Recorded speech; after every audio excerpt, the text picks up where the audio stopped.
বুঝতে পেরেছি। হ্যাঁ, আসুন, শুরু করো তুমি শুরু।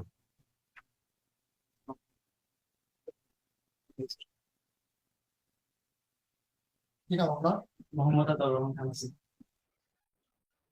আতাউর রহমান খান আসিফ। আসিফ কি আপনার সার্টিফিকেটে আছে? আচ্ছা। আহ, খান আতাউর রহমান কি জন্য বিখ্যাত? উনি বাংলাদেশের একজন বিখ্যাত চলচ্চিত্র ব্যক্তি। চলচ্চিত্র ব্যক্তিত্ব। আর কোনো ওনার সম্পর্কে আর কিছু বলবেন? উনি একই সাথে সুরকার ছিলেন এবং উচ্চ বাংলাদেশের সঙ্গীতাঙ্গনে একজন বিখ্যাত সঙ্গীত ছিলেন। আচ্ছা, ওনার কোনো প্রযোজিত ছবি বা অভিনীত ছবি আপনি দেখেছেন? তা হয়নি, তবে এই বিখ্যাত চলচ্চিত্রের নাম জানিয়েছি। দেখেন, চলচ্চিত্র নামটা বলেন। তারা মানুষ। এটা প্রেক্ষাপট কি? এই এই সিনেমার প্রেক্ষাপট জানেন না আপনি? আচ্ছা। উম কোন বিষয়ে পড়াশোনা করেছেন? সমস্ত সমাজ তত্ত্ব, সমাজতত্ত্ব, সমাজ বিজ্ঞান, সমাজ কল্যাণ, তিনটা বিষয়ে মানে বিশ্ববিদ্যালয়গুলো পাঠদান করে। এবং কলেজগুলোতে, সরকারি কলেজগুলোতে তিনটা কিন্তু আলাদা আলাদা ডিপার্টমেন্ট। আপনি এখন আমাদেরকে তিনটা বিষয় একটু আলাদা আলাদা করে বলবেন: সমাজ তত্ত্ব, সমাজ কল্যাণ, সমাজ বিজ্ঞান। সমাজতত্ত্ব বেসিক্যালি থিওরিটিক্যাল ব্যাকগ্রাউন্ডের উপর বেশি ওরিয়েন্টেড। সেদিক থেকে সমাজ বিজ্ঞান বা সোশ্যাল সায়েন্স আমরা একটু রিসার্চ ওরিয়েন্টেড বলতে পারি। আর অন্যদিকে সমাজ কল্যাণ বা সোশ্যাল ওয়েলফেয়ার, এটা বেসিক্যালি প্র্যাকটিক্যাল ইমপ্লিমেন্টেশন নিয়ে কাজ করে। আমরা কিন্তু আপনার উত্তরে মানে ইয়ে হই নাই যে মানে আমাদের স্যাটিসফ্যাকশনটা আসে না, জানতে আরো আগ্রহ তৈরি হয়েছে। এক্ষেত্রে আমি যদি এখানে একটা থিওরিটিক্যাল ডিবেট আছে সমাজ বিজ্ঞান, আমি থিওরিটিক্যাল ডিবেটটা জানতে চাচ্ছি। কি আমরা বিজ্ঞান বলবো কি বিজ্ঞান বলবো না, এটা কি সায়েন্স কিংবা সায়েন্স নয়, এইসব নিয়ে কিছু ডিবেট আছে। যারা বিজ্ঞান বলতে চান তাদের যুক্তি হলো এখানে কিভাবে তথ্য বিনিময় করা হয় বিভিন্ন পর্যবেক্ষণের মাধ্যমে বা কর্মসূচির মাধ্যমে তথ্যটাকে ভেরিফাই করা হয়। আর যারা বিজ্ঞান বলতে চান না তাদের যুক্তি হলো এখানকার তথ্যগুলোকে ল্যাবরেটরিতে আমরা টেস্ট করতে পারি না, প্র্যাকটিক্যাল সায়েন্স গুলোর মতো ফিজিক্স কেমিস্ট্রি বা ম্যাথমেটিক্স এর মতো। যার কারণে এটাকে অনেকে বিজ্ঞান বলতে চান। তো এই ডিবেটের কারণে বেসিক্যালি সোশিওলজি সোশ্যাল সায়েন্স দুইটা জনরা তৈরি হয়েছে। আর সোশ্যাল ওয়েলফেয়ার বা সমাজ কল্যাণ যেটা বলি, এটা স্যার এই থিওরিটিক্যাল ব্যাকগ্রাউন্ড বা রিসার্চ ওরিয়েন্টেড ডিসিপ্লিন থেকে যে রেজাল্ট গুলো আছে সেগুলোকে বাস্তব ক্ষেত্রে মাঠে প্রয়োগ করা হয়। প্র্যাকটিক্যাল সমাজ বিজ্ঞানের জনক কে? অগাস্ট বলছি। আচ্ছা, আমরা অগাস্ট কোর্ট সম্পর্কে জানি আমরা। এরপরে আমরা যদি বলি যে ইবনে খালদুন, নাম শুনেছেন আপনি? আমরা ইবনে খালদুনের আমরা ওনাকে সমাজ বিজ্ঞানীও বলতে পারি এবং ওনাকে আমরা আবার ঐতিহাসিকও বলি। আচ্ছা, তাহলে তার দুটো অভিধা, একই ধারে তিনি সমাজ বিজ্ঞানী, একই ধারে তিনি ঐতিহাসিক। এই দুটোর মধ্যে একটু কম্বিনেশন করেন তো। তিনি কি ধরনের ইতিহাস নিয়ে কাজ করেছেন বা একটু। মেজর ডিসিপ্লিন ছিল হিস্ট্রি। মানে ইতিহাস রচনা করতে গিয়ে সমাজের উৎপত্তি বিবর্তন এসব নিয়ে আলোচনা করার প্রয়োজনীয়তা অনুভব করেছিলেন। কিন্তু সমাজের উৎপত্তি বিবর্তন এসব নিয়ে আলোচনা করে এ ধরনের কোনো সিগনিফিকেন্ট ডিসিপ্লিন তৎকালীন সময়ে ছিল না। এবং উনিও সমাজ বিজ্ঞান বা সমাজতত্ত্ব এই নামে কোনো ডিসিপ্লিন প্রপোজ করেননি। কিন্তু এটার প্রয়োজনীয়তা অনুভব করেছিলেন এই হিসেবে অনেকে অনেকে তাকে না, বিষয়টা পরিচ্ছন্ন হলো না, বিষয়টা এখানে আরেকটু ডেপনেস আছে এখানে। হ্যাঁ, আচ্ছা, যা হোক, এই বিষয়টা আপনার পরিষ্কার ধারণা নেই। আমরা একটু যাই নগরায়ন। নগরায়নের সবচেয়ে বড় চ্যালেঞ্জ গুলো কি বা সমস্যাগুলো কি? বর্তমানে 19 শতাব্দীতে এসে আমরা নগরায়নের সবচেয়ে বড় চ্যালেঞ্জটা বলতে পারি স্যার এনভায়রনমেন্টাল চ্যালেঞ্জ। নগরায়নের সাথে সাথে যে পরিবেশগত বিপর্যয়ের সৃষ্টি হচ্ছে, 21 শতাব্দীতে সেটা সবচেয়ে বড় চ্যালেঞ্জ। নগরায়নের সাথে কি অপরাধ বিষয়টা সম্পৃক্ত? এটা একটু ইয়ে করেন তো, নগরায়নের সাথে অপরাধ। এই ক্ষেত্রে সেটা আমরা সিগমন্ড ফ্রয়েডের রেফারেন্স দিতে পারি। সিগমন্ড ফ্রয়েড বলেছিলেন মানুষের যখন প্রকৃতিটা অবদমিত হয় তখন মানুষ মানসিক ভারসাম্য হারিয়ে ফেলে অপরাধে লিপ্ত হয়। নগরায়নের ফলে মানুষের মৌলিক চাহিদা সহ বিভিন্ন সুযোগ সুবিধা প্রাচীরের ঘাটতি ঘটে যদি পরিপূর্ণ নগরায়ন না হয়। সেক্ষেত্রে একইভাবে এখানে তার মানসিক ভারসাম্য বিনষ্ট হয়, স্বাভাবিক ব্যালেন্স নষ্ট হয়ে সে অপরাধে লিপ্ত হতে পারে। আচ্ছা, শিক্ষা এখন আমাদের নগরে আপনি দেখবেন প্রচুর ভিক্ষাবৃত্তি। আমরা যদি যেই ভবনটাতে আমরা বসে আছি, এখানে নিচে নামলে আমরা দেখবো প্রচুর ভিক্ষুক এবং বিভিন্ন বয়সের। ভিক্ষাবৃত্তি মানে মূল কারণগুলো কি? আপনি কি মনে করেন যে এটা শুধুমাত্র অভাবের তাড়নাই হচ্ছে? অভাবের কারণে হচ্ছে অনেকে স্বভাবগত কারণেও ভিক্ষাবৃত্তির মানে সমাজতাত্ত্বিক বিশ্লেষণটা কি? এক্ষেত্রে আমরা যেটা আহ, যে ডিফিনিশন অনুযায়ী যদি আলোচনা করতে চাই, কোনো ব্যক্তি যদি কর্মে ইচ্ছুক হয় কিন্তু সপ্তাহে 1 ঘন্টা মজুরির বিনিময়ে কর্ম তার প্রাপ্তি না ঘটে, তখন তাকে আমরা বেকার বলি। এ ধরনের বেকার জনগোষ্ঠীর আহ, আহ, যখন বার্ধক্য বয়সে যখন বেকার জনগোষ্ঠীর সংখ্যা বেশি হয়ে যায়, তখন তারা অনেকে ভিক্ষাবৃত্তিতে লিপ্ত হয়। একই সাথে কিছু মানুষ আচ্ছা, এটা মনে হয় পরিচয় হয়নি। একাকিত্ব এবং বিষণ্ণতা, একাকিত্ব এবং বিষণ্ণতা, সমাজবিজ্ঞানের আলোকে দুটো বিষয় একটু ব্যাখ্যা করুন। এই ক্ষেত্রে সমাজবিজ্ঞানী কার্ল মার্কসের একটি বিখ্যাত থিওরি আছে, থিওরি অফ এলিয়েনেশন। যখন প্রলেতারিয়েট বা সর্বহারা গোষ্ঠীর জনগণ তার উৎপাদন প্রণালী, উৎপাদনের কর্মকাণ্ড, উৎপাদিত পণ্য থেকে নিজেকে বিচ্ছিন্ন অনুভব করে, তখন সে যে একাকী বা এলিয়েনেটেড ফিল একটা অনুভব করে, এটাকে তিনি থিওরি অফ এলিয়েনেশন বলেছেন। আর এই থিওরি অফ এলিয়েনেশন এটার প্র্যাকটিক্যাল পরিণতিটা আমরা দেখতে পাই আরেকটি তথ্যে, সুইসাইড থিওরিতে। সেখানে সুইসাইড থিওরিতে দেখতে পাই যখন এই ধরনের এলিয়েনেশনের ফলে যে বিষণ্ণতা তৈরি হয়, তখন আমরা ইগোইস্টিক সুইসাইড বা আত্মকেন্দ্রিক আত্মহত্যা দেখতে পাই। আপনি তো এটা পরিণতি বললেন, আমি বললাম যে একাকিত্বের সাথে বিষণ্ণতার সম্পর্কটা কোথায়। এটা সমাজবিজ্ঞানের একটা আলোচিত অংশ। এটা একাকিত্বের সাথে বিষণ্ণতা, এটা খুব চমৎকার রিলেশন আছে, সে রিলেশনটা কোথায়? পরিণতি হতে পারে বিষণ্ণতা। আচ্ছা, হতে পারে না, এটা নিশ্চিত করে বলতে হবে। আচ্ছা, আপনার প্রথম পছন্দ কি? বিসিএস প্রশাসন। আচ্ছা, গুড। শাসন, আমরা বলি যে শাসন আর বলি যে প্রশাসন, দুটোর মধ্যে আসলে মৌলিক পার্থক্যটা কি? শাসন এখানে অর্থগত একটি রূঢ় পরিভাষা। সেক্ষেত্রে উপসর্গটি এদিকে আরো অধিকতর শীতল করে ইতিবাচক ধারায় পরিচালিত। না, এটা তো বলে না। আচ্ছা, তাহলে আমরা বলি যে শাসক গোষ্ঠী বলি না, আমরা তো প্রশাসক গোষ্ঠী বলি না। শাসক গোষ্ঠী বলতে আসলে কাদেরকে বোঝায়?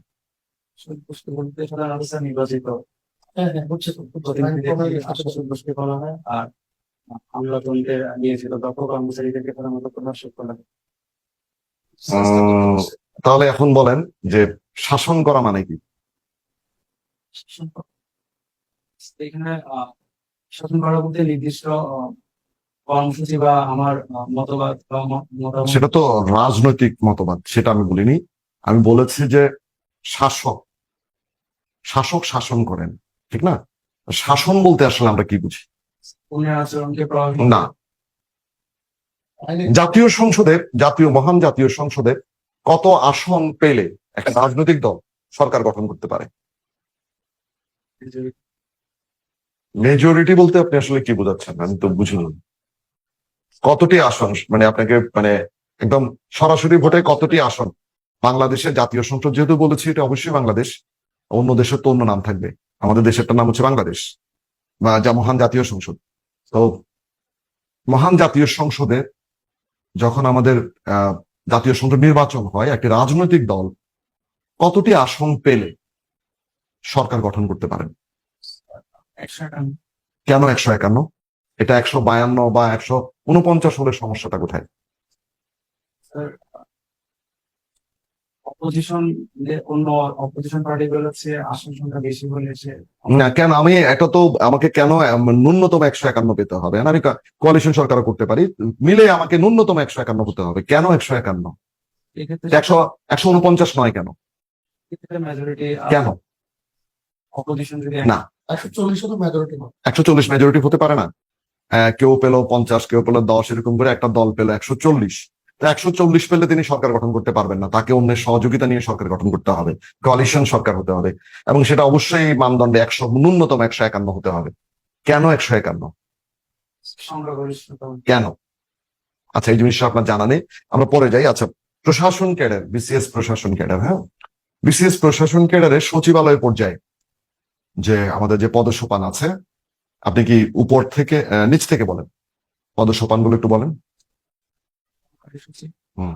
সিনিয়র সহকারী সচিব, হুম। উপসচিব, হুম। যুগ্ম সচিব, অতিরিক্ত সচিব, সচিব এবং সিনিয়র সচিব। আচ্ছা, এই যে আপনি বললেন যে সহকারী সচিব, আপনি সচিব পর্যন্ত বললেন, ঠিক আছে। এর মধ্যে থেকে সরকারের পদ কোথা থেকে শুরু হয়? কোন জায়গাগুলো থেকে সরকারের পদ? উপসচিব। উপসচিব থেকে সরকারের পদ। কেন? এটা সরকারের পদ কেন হবে? কেন সহকারী সিনিয়র সরকারি সচিব সরকারের পদ নয়? কেন উপসচিবটা হবেন সরকারের পদ? কেন? এক্ষেত্রে কেন্দ্রীয় প্রশাসন সরাসরি না, নির্বাচিত। আচ্ছা ঠিক আছে, ওটা আপনার ইয়ে নেই। এটা মন্ত্রণালয়ের আহ সর্বোচ্চ হিসাব রক্ষণ কর্মকর্তাকে, এটা মন্ত্রণালয়ের সচিব। আচ্ছা ঠিক আছে, আমরা যাই এখন। একটু আগে আমরা বলেছি যে আমরা শাসন বলেছি, প্রশাসন বলেছি, এখন আমরা একটু বলি স্থানীয় সরকার। আমাকে বলেন তো, বাংলাদেশের স্থানীয় সরকার কয় স্তর বিশিষ্ট? 3 স্তর বিশিষ্ট স্থানীয় সরকার। পর্যায়গুলো, স্তরগুলো বলুন। পরিষদ, উপজেলা পরিষদ, আচ্ছা, ইউনিয়ন পরিষদের গঠনটা বলেন। 9টি ওয়ার্ডের 9 জন নির্বাচিত প্রতিনিধি, ঠিক করে বলবেন কিন্তু হিসেব করে বলবেন, আস্তে আস্তে বলেন, হিসেব করে বলেন। একজন চেয়ারম্যান এবং 3 জন সংরক্ষিত নারী আসন সদস্য নিয়ে ইউনিয়ন পরিষদ। আচ্ছা, আমরা যেটা বলি যে মানে কিছুদিন আগে এই একটা সরকার চাচ্ছে, চেঞ্জ হয়ে গেল প্রায়, যে উপজেলা যেটা বলছি আমরা, হ্যাঁ, উপজেলার নির্বাহী প্রধানকে? উপজেলা পরিষদের নির্বাচিত আসন নির্বাহী প্রধান, প্রশাসনিক প্রধান না, নির্বাহী প্রধান কে? আচ্ছা, ইউএনও, এই বছর নির্বাহী অফিসার। এটা নতুন একটা পদবি এই প্রস্তাব করা হয়েছে, সেটা কি আপনি জানেন? আচ্ছা ঠিক আছে, আপনার পরের পছন্দ কি? বিশেষ customs. BCS, customs and excise. এটাকে আমরা যদি বাংলায় বলি বা আমরা যদি এটাকে ভাবানুবাদ করি তাহলে কি দাঁড়াবে? শুল্ক এবং শুল্ক এবং আবগারি। আচ্ছা, শুল্ক। আমরা দেখি এখন ট্রাম্প প্রশাসন আমাদের রপ্তানি পণ্যের উপরে কত পার্সেন্ট শুল্ক আরোপ করেছে? নিশ্চিত করে বলেন। গার্মেন্টস পণ্যের উপরে কত? আমাদের তো পণ্য রপ্তানির উপরে আমাদের জন্য করেছে, কত পার্সেন্ট করেছে? চট্টগ্রাম বন্দর, গতকাল দেখলাম আমরা বন্দর ব্যবহারকারীরা মানে আমাদের বন্দরটা একটা নতুন টার্ন করছে, নতুন একটা জায়গাতে যাচ্ছে বা সরকারের পলিসি দেখেছে, সেখানে কত পার্সেন্ট শুল্ক আরোপের কথা বলা হয়েছে বা এ নিয়ে একটা দ্বন্দ্ব আছে। আপনি কি বিষয়টা জানেন? আচ্ছা ঠিক আছে। আপনার আবগারি, আমি একটা লাক্স সাবান কিনলাম, সেখানে এটা বাংলাদেশ উৎপাদিত, আমি এখানে শুল্ক দেব না আবগারি দেব? তাহলে আবগারি কাকে বলে? স্থানীয়ভাবে উৎপাদিত এবং ব্যবহৃত পণ্যের উপর যে ভ্যাট কাকে বলে? ভ্যাট। উৎপাদিত পণ্যের উপর সংযোজিত মূল্যের উপর যে কর, করের সেটার মূল্য তৈরি। আমাকে একটু ব্যাপারটা বুঝিয়ে বলতে পারবেন, মানে ভ্যাট কাকে বলে? এক্ষেত্রে কোনো নির্দিষ্ট পণ্য বা সেবার মূল্য নির্ধারণের উপর, সেক্ষেত্রে কাঁচামালের উপর আরোপিত। না, এটা তো ভ্যাটের ডেফিনিশন হলো না। আচ্ছা, আমরা একটু যাই, ফি কাকে বলে? ফি হচ্ছে প্রতিষ্ঠান কর্তৃক নির্ধারিত প্রদেয় fee। প্রতিষ্ঠান কর্তৃক নির্ধারিত প্রদেয়টা ফি হবে। ফি বিনিময়ে কিছু পাবেন আপনি? তার পণ্য তথ্য বা সেবা একটা ফি এর উদাহরণ দেন তো।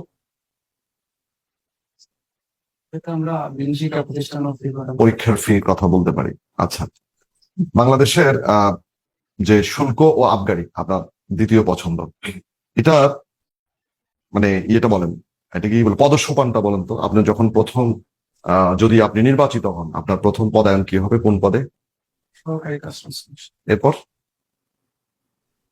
কাস্টমস ডেপুটি কাস্টমস কমিশন, হম senior customs commissioner, deputy customs commissioner. আপনি কি নিশ্চিত না এটা অ্যাডমিন ক্যাডারের সাথে মিলিয়ে বলছেন? আচ্ছা, তারপর বলেন, বাংলাদেশ কাস্টমস একাডেমিটা কোথায়? বাংলাদেশ কাস্টমস একাডেমি, এটা জানতে হবে তো। আচ্ছা, এরপর আমাদের তৃতীয় পছন্দ কি? BCS audit, BCS audit. তারপর অডিট, অডিটের পরে তো আরেকটু আছে, অডিট অ্যান্ড অ্যাকাউন্টস, ঠিক না? এটাকে আপনি ইয়ে করেন তো, ওই বাংলায় মানে ইয়ে করেন, অনুবাদ করেন। নিরীক্ষা ও হিসাব নিরীক্ষা কি? হচ্ছে হিসাব হিসাবাদি যাচাই বাছাই করা নিয়ে তাহলে হিসাব কি? এটা হচ্ছে যাচাই বাছাইয়ের পর যে পরিপূর্ণ যে তথ্য বিবরণী সেটাই। যাচাই বাছাই, তো তাহলে আপনি যাচাই বাছাই তো আপনি নিরীক্ষায় করছেন, তারপর আবার আবার হিসাব তো একই হয়ে গেল না? যাচাই বাছাইয়ের পর যে পরিপূর্ণ রেজাল্টটা পাওয়া যায় সেটাই হিসাব বিবরণীতে হ্যাঁ হিসাব, তাহলে নিরীক্ষা কি হবে? যাচাই বাছাই। আপনি দুটোই যাচাই বাছাই হবে, কেমনে হবে? দুটো যাচাই বাছাই তো হবে না, একটা যাচাই বাছাই হবে। তাহলে হিসাব কাকে বলে, নিরীক্ষা কাকে বলে? নিরীক্ষার পরে যে আউটকাম পাওয়া যায় সেটাই নিরীক্ষার পরে আউটকাম নাকি মানে হিসাবের পর নিরীক্ষা হয়? হিসাবের কোন। হ্যাঁ, তাহলে এখানে কি তারা ভুল করেছে? ক্যাডার ইয়াতে এটা দেওয়া উচিত ছিল মানে হিসাব ও নিরীক্ষা, কিন্তু ক্যাডারের নাম হচ্ছে নিরীক্ষা ও হিসাব। এটা কি ভুল করেছে? ঠিক আছে। আচ্ছা, ঠিক আছে। আহ এখন আপনি বলেন যে আপনার সম্পর্কে 3টি তথ্য দেন আমাদেরকে, যা আপনাকে আমাদের নির্বাচিত করতে সুবিধা হবে। 3টি তথ্য দেন, যে তথ্যগুলো অবশ্যই আহ খুবই ইউনিক হতে হবে তথ্যগুলো, যেমন আপনার কাগজে কলমে যে তথ্যগুলো আছে এই তথ্যগুলোর বাইরে। স্যার, আমি বিভিন্ন ধরনের সামাজিক সংগঠনের সাথে সংযুক্ত এবং জাগো ফাউন্ডেশন বা ভলান্টিয়ার ফর বাংলাদেশ এসব প্রতিষ্ঠানে প্রায় 10 বছর আমি স্বেচ্ছাসেবী হিসেবে কাজ করেছি। আমি মনে করি স্যার এইসব প্রতিষ্ঠানে কাজ করতে গিয়ে এসডিজি গোলগুলো সমাজে আরো ইফেক্টিভ ভাবে এফিসিয়েন্টলি ইমপ্লিমেন্টেশন করার আমার অভিজ্ঞতা তৈরি হয়েছে। এই অভিজ্ঞতা বাংলাদেশে সিভিল সার্ভেন্ট হিসেবে কাজ করতে আমাকে সহযোগিতা করতে পারে। একটা তথ্য গেল, দ্বিতীয় তথ্য? স্যার, আমি ব্যক্তিগতভাবে স্পোর্টস ফিট, লিটারেচার ফিট এবং মিউজিক ফিট মানুষ। আহ, বিশ্বের বিভিন্ন দেশের সাহিত্য বা চলচ্চিত্র আহ, উপভোগ করতে গিয়ে বিভিন্ন ধরনের যে বৈচিত্র্যময় অভিজ্ঞতা লাভ করেছি, ওই অভিজ্ঞতা আমাকে একজন সিভিল সার্ভেন্ট হিসেবে বৈচিত্র্যময় বিভিন্ন সমস্যা সমাধানে আহ, সহযোগিতা করতে পারে।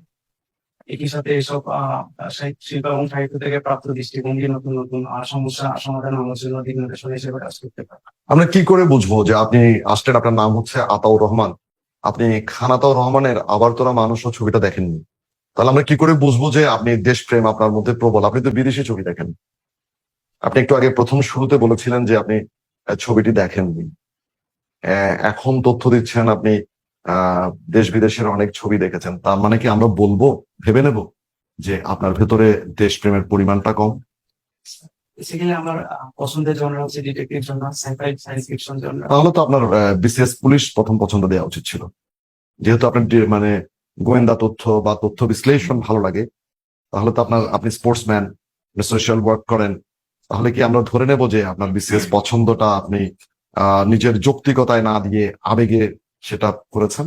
স্যার, এটা বেসিক্যালি আমার একাডেমিক কানেক্টিভিটির কারণে পছন্দ ক্রমটা দিয়ে হয়েছে। আমার সমাজ তথ্য অধ্যয়ন করতে গিয়ে সমাজের ফরমেশন। আচ্ছা, তৃতীয় নাম্বারটা বলি, আপনার তৃতীয় পছন্দটা, তৃতীয় জিনিসটা আমাকে বলেন, যেটাকে আমাদের সুবিধা হবে। স্যার, পার্সোনালি আমি একজন পারফেকশনিস্ট মানুষ। এক্ষেত্রে কোনো কাজ পরিপূর্ণভাবে পারফেক্ট করে সম্পাদন করতে না পারলে আমার আপত্তি দিতে পারবেন। এক্ষেত্রে সিভিল সার্ভেন্টের একজন নিয়োজিত কর্মকর্তা হিসেবে ধরনের পারফেকশনিস্ট যে মেন্টালিটিটা আমাকে সকল কাজ পরিপূর্ণভাবে সম্পাদন করতে প্রেরণা দেবে। আচ্ছা, শেষ কথাটা জিজ্ঞেস করে আমরা আপনাকে করব। সততা ছাড়া দক্ষতার কোনো দাম নেই বা মূল্য নেই, আবার দক্ষতা ছাড়া সততার কোনো মূল্য নেই। এইটার মধ্যে একটা সমন্বয় সাধন করুন আপনি, সততা এবং দক্ষতার একটা সমন্বয় সাধন করুন। এক্ষেত্রে দক্ষ ব্যক্তি যদি ব্যক্তিগতভাবে সৎ না হন, সেক্ষেত্রে তার দক্ষতা সমাজের ইতিবাচক প্রগতির কাজে নিয়োজিত হয় না। একই সাথে সৎ ব্যক্তি যদি দক্ষ না হন, সেক্ষেত্রে তার সমাজের প্রগতির কাজে ইতিবাচক ভূমিকা রাখার খুব বেশি সুযোগ নেই। এখন আমরা কি আপনার ভেতরে দুটোর সমন্বয়, আপনি কি এই দুটোর সমন্বয় কি আপনার মধ্যে আছে? বিশ্বাস করি। আচ্ছা, ধন্যবাদ আপনাকে।